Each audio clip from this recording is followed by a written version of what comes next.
Face au grand nombre de véhicules vieillots à usage de taxi-compteurs, de woro-woro, de baka ou de cars de voyage, le Conseil des ministres, réuni ce mercredi 6 décembre sous la présidence du chef de l'État, a pris deux grandes décisions concernant tout d'abord l'âge limite pour les véhicules d'occasion importés à usage de transport public.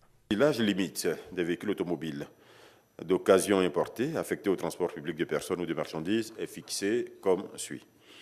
5 ans pour les taxis, 7 ans pour les minicars de 9 à 34 places, 7 ans pour les camionnettes jusqu'à 5 tonnes, 10 ans pour les cars de plus de 34 places, 10 ans pour les camions de 5 à 10 tonnes, 10 ans pour les camions de plus de 10 tonnes, et l'âge limite des véhicules de tourisme d'occasion importés est fixé à 5 ans, à compter de la date de leur première mise en circulation à l'étranger.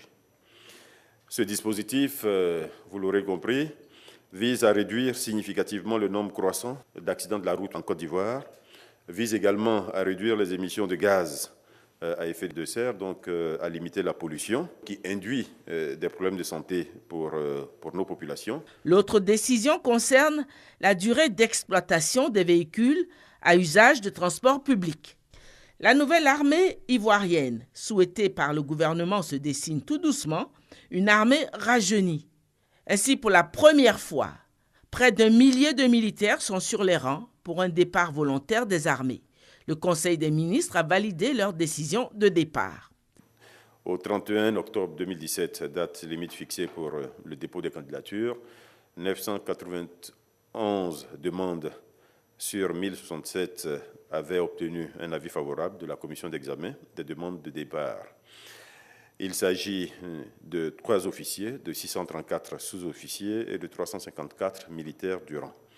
Les militaires concernés seront mis à la retraite, donc par anticipation, à compter du 31 décembre 2017.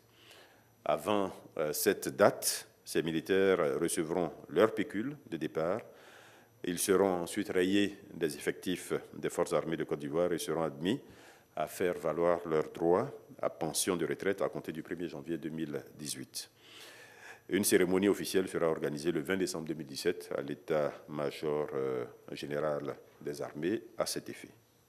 Par ailleurs, le Conseil a donné son accord pour la participation d'un bataillon ivoirien aux opérations de maintien de la paix de l'ONU.